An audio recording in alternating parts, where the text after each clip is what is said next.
வணக்கம் தாயகம். இன்னைக்கு விடுமுறை, வீட்டுல இருப்பாங்க எல்லாருமே. வீட்டுல இருக்கிற எல்லாருக்கும் ஒரு முக்கியமான விஷயத்த சொல்றதுக்கு நாங்க ரெடி ஆகிறோம். எங்களுக்கு சில கருத்துக்கள் இருக்கலாம், எங்களுக்கு சொந்தமா சில விஷயங்களை சொல்றதுக்கு ஆசை இருக்கலாம்.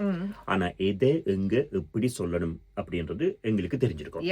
கருத்து சுதந்திரம்ங்கிறது எல்லாருக்குமே இருக்குதான். அந்த சுதந்திரம் எனக்கு இருக்கு, அந்த உரிமை எனக்கு இருக்கு அப்படிங்கிற பெயர்ல Facebookல போட்ட ஒரு கமெண்ட் கனா, அந்த கமெண்ட் போட்ட கொஞ்சத்திலே அந்த கமெண்ட் டிலீட் பண்ணிட்டாங்க. தப்பான கமெண்ட் போட்டது அப்படின்றது தெரிஞ்சு அந்த கமெண்ட் போட்ட நபர் பொதுவெளியில மன்னிப்பும் கேட்டுட்டாரு. ஆனா அந்த 5 நிமிஷ கேப்புக்குள்ள அதை ஸ்கிரீன்ஷாட் எடுத்து அதை எல்லாருமே பேசி பிரச்சனையாக்கி, இலங்கையை சேர்ந்த ஒருத்தர் சவுதியில ஒர்க் பண்றாரு. அவருக்கு இப்போ வழக்கு தொடுத்து அந்த வழக்கினுடைய முடிவு என்ன தெரியுமா வந்திருக்கு? 5 வருடங்கள் சிறை தண்டனை அப்படின்னு சொல்லி இருக்கிறாங்க. அது மட்டும் இல்லாமல் 30 லட்சம் சவுதி ரியால் அபராதமா விதிக்கப்பட்டிருக்கு. எனவே அந்த இதை கட்டாவிட்டால் அதற்குரிய தண்டனையாகவும் அவர் சிறை தண்டனையை அனுபவிக்க வேண்டும் அப்படின்னு சொல்லி இருக்கிறாங்க. 3 மில்லியன் சவுதி ரியால்னு சொன்னா இலங்கை காசுக்கு எவ்வளவு தெரியுமா? கிட்டத்தட்ட 27 கோடி ரூபாய். 27 கோடி. எனவே இது கட்டுறது எவ்வளவு தூரத்துக்கு சாத்தியம் அப்படின்றது ஒரு பெரிய கேள்வி.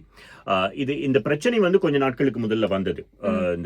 அதாவது கிழக்கு மாகாணத்துல இந்த சுப்பிரமணியம் அப்படின்ற ஒரு நாய் போனதாகவும், அந்த நாய் போகின்ற நேரத்துல ஒருவர் அதை துன்புறுத்தியதாகவும் ஒரு பிரச்சனை ஒன்று வந்துச்சு. இப்ப அந்த துன்புறுத்தலை பத்தி எல்லாருமே சமூக வலைதளங்கள்ல பேசும் போது, சவுதியில கட்டுமான துறையில ஒர்க் பண்ணக்கூடியவர் அனோஜன் அப்படிங்கிறவர், அவர் ஒரு கருத்து பதிவிட்டு இருந்தார். அவரும் கிழக்கு மாகாணத்தை சேர்ந்தவர்.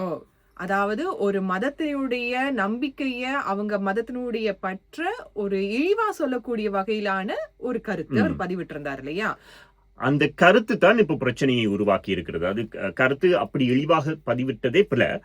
இப்படி இருக்கிற நேரத்துல அத எந்த இடத்துல இருந்து சொல்றோம் அப்படின்றதும் சொல்லணும். ஏன்னா சவுதி அப்படின்றது ரொம்பவுமே கட்டுப்பாடுகள் நிறைந்த ஒரு நாடு. அதிலும் குறிப்பாக மதம் தொடர்பாக சிறந்த கட்டுப்பாடுகளை பின்பற்றக்கூடிய ஒரு நாடு. இதுக்கு முதல்லையும் மத்திய கிழக்கு நாடுகளை பொறுத்த வரைக்கும் அவங்களுடைய நாட்டினுடைய சட்ட திட்டங்களை மதிக்கலன்னு சொன்னா யாரு எவருன்ற பாரபட்சமே அவங்களுக்கு கிடையாது. அவங்களுடைய நாட்டுல என்ன சட்டம் இருக்கோ அதுக்கான தண்டனையை அமுல்படுத்துவாங்கன்றது நமக்கு நல்லாவே தெரியும்.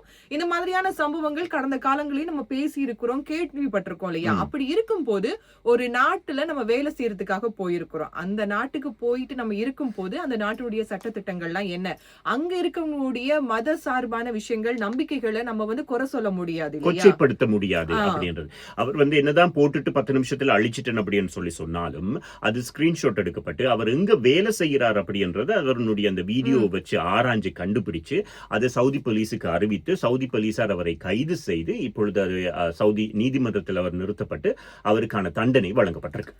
சவுதியினுடைய ஆன்டி சைபர் கிரைம் சட்டம் மற்றும் மதத்தை அவமதிப்பது தொடர்பான சட்டங்கள் கீழே தான் அவருக்கு வழக்கு தாக்கல் செய்திருந்தாங்க. இப்போ அனோஜனுடைய வாழ்க்கை மிகப்பெரிய ஒரு கேள்விக்குறியா மாறி இருக்கு.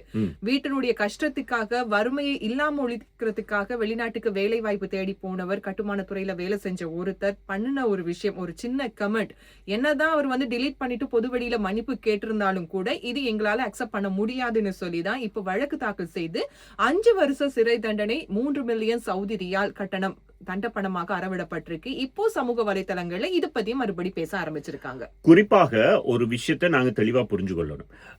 ஒருவரை தாக்குகின்ற வகையிலோ அல்லாவிட்டால் தனிப்பட்ட முறையில் அவரை இழிவுபடுத்துகின்ற வகையிலோ, இது மதம் மட்டுமல்ல, பொதுவா ஒரு தனி மனிதனை தாக்குகின்ற வகையிலோ அல்லாவிட்டால் இழிவுபடுத்துகின்ற வகையிலோ நாங்கள் ஏதாவது ஒரு விஷயத்தை சமூக வலைதளங்கள்ல போடுற நேரத்துல அது நிறைய பேருக்கு ஒரே நேரத்துல போய் சேரும் அப்படின்றது ஒரு விஷயம். 2வது, நாங்க தரக்குறைவாக, இழிவாக, இழி சொற்கள் பயன்படுத்துற நேரத்துல எங்களை பத்தி, எங்களுடைய குடும்பத்தை பத்தி மற்றவங்க என்ன நினைப்பாங்க அப்படின்ற ஒரு சிந்தனையும் கட்டாயமா எல்லாருக்கும் தேவை.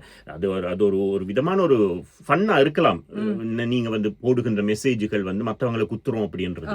ஆனா அதன் மூலமாக வரக்கூடிய பின்விளைவுகள் மிக பாரதூரமாக இருக்கும். அதுக்கு உதாரணம் தான் இந்த விஷயம். இப்போ நம்ம எந்த நாட்டுல இருக்கிறோம், என்ன வேலை செஞ்சிட்டு இருக்கோம், யாரை பத்தி பேசுறோம் அப்படிங்கறதுல ரொம்ப கவனமா இருக்கணும். இது சவுதியில இருந்து பண்ணதாலதான் இந்த தப்பு அப்படிங்கறதெல்லாம் தாண்டி இப்ப நார்மலாவே நம்மளோட சோசியல் மீடியா மீடியால நம்ம அப்லோட் பண்ணக்கூடிய வீடியோஸ்க்கு கீழேயே சில பேர் கருத்து சொல்றோம் அப்படிங்கிற பேர்ல தரக்குறைவான இழிவான வார்த்தைகள் பயன்படுத்துறீங்க பாத்தீங்களா? விமர்சனம் என்றது வேற, இழிவுபடுத்துறது என்றது வேற. அதனால ரொம்ப அவதானத்தோடு இருங்க. ஏன்னா நீங்க சொல்லக்கூடிய ஒரு கருத்து, ஒரு சொல் ஒரு உயிரை காப்பாற்றவும் செய்யும், ஒரு உயிரை இல்லாம செய்யும் இல்லையா? நீங்க போற போக்குல நான் கருத்து சொல்றேன், இவளுக்கு செய்யறேன் பாரு வேலை அப்படிங்கிற நோக்கத்துல நீங்க ஏதாவது எழுதிட்டு போறீங்கன்னு வைங்களேன். சில இடத்துல வாசிக்கிற நாங்க ஓகே இது இவங்க இப்படிதான் சொல்லுவாங்க, நம்ம கடந்து போயிடலாம். ஆனா எல்லாருமே கடந்து வரக்கூடிய மனநிலையில இருக்க மாட்டாங்க. சுப்பிரமணியம் அப்படிங்கிற நாயில ஆரம்பிச்ச பிரச்சனை, அதுக்கு பிறகு நடந்தது அவன் அந்த நாயை தாக்குனதால வந்த ஒரு பிரச்சனை. இப்ப அந்த தாக்குற நபருக்கு ஒருத்தர் எதிரா சொல்ல போயிட்டு இந்த Facebookல வாதம் விவாதமா மாறி கடைசியில யாரோட வாழ்க்கை பாதிக்கப்பட்டதுன்னு சொல்லுங்க? கருத்து சுதந்திரம் அப்படின்றத ஒரு அடிப்படை பொருளா வச்சுக்கிட்டு என்னத்த வேண்டுமானாலும் எங்களுடைய கருத்து சுதந்திரம் நினைச்சு சொல்ல போகிறதால நிறைய பிரச்சனைகள் வரும். இப்போ இதுல நிறைய பேர் மறுபடியும் பேச ஆரம்பிச்சிருக்காங்க. ஒரு கன்ஸ்ட்ரக்ஷன் டீம்ல ஒர்க் பண்ணக்கூடிய ஒரு பையனு சொல்லும் போது படிச்ச பையன் தானே, படிச்ச பையனுக்கு அறிவுன்றது கிடையாதா, அறிவு இருக்கணுமா இல்லையா, படிச்ச படிப்பு எங்க போச்சு, ஒரு கமெண்ட் சொல்றதுக்கு முதல்ல அதை ஒழுங்கா தெரிஞ்சுக்க வேண்டாமா அப்படின்றாங்க. இன்னொரு பக்கம் அவர் தெரியாம தானே தப்பு பண்ணாரு, அவர் பண்ண தப்பு உணர்ந்து பொதுவெளியில மன்னிப்பு கேட்டுட்டாரு, மன்னிச்சிடலாமே அப்படின்னு சொல்லும் போது அந்த நாயை அடிச்ச பையனும் உதைச்ச பையனும் இதே மாதிரி தானே பொதுவெளியில மன்னிப்பு கேட்டாங்க. அந்த நேரத்துல நாம ஏன் அவருக்கு மன்னிப்பு கொடுக்கல, அதனால தானே இது பிரச்சனையாச்சுன்னு அந்த கவுண்டர் அட்டாக் போய்கிட்டே தான் இருக்கு தெரியுமா? அது தொடர்ந்து கொண்டேதான் இருக்கு. அதனால ஏதாவது ஒரு இடத்துல முற்றுப்புள்ளி வர வேண்டும். எனவே இது சம்பந்தமாக நாங்க சொல்ல வர விஷயம் ஒரே ஒரு விஷயம் தான். உங்களுடைய கருத்து சுதந்திரத்துக்கு யாரும் தடை போடவில்லை. ஆனால் உங்களுடைய கருத்தும் சுதந்திரமும் மற்றவர்களுடைய மூக்குநுனி வரை மட்டும்தான் அப்படின்றது மட்டும் தெளிவா புரிஞ்சுக்கொள்ளும். சோ இந்த விஷயம் கேள்விப்படும் போது ஒவ்வொருத்தருக்கும் ஒவ்வொரு விதமான கருத்துக்கள் இப்ப தோன்றி இருக்கும். இனி வரக்கூடிய காலகட்டத்துல இந்த மாதிரியான சிக்கல்கள் இல்லாம நாம இருக்கணுமாக இருந்தா சமூக வலைதளங்கள்ல சரியான முறையில நல்ல விதமாக பயன்படுத்தணும்.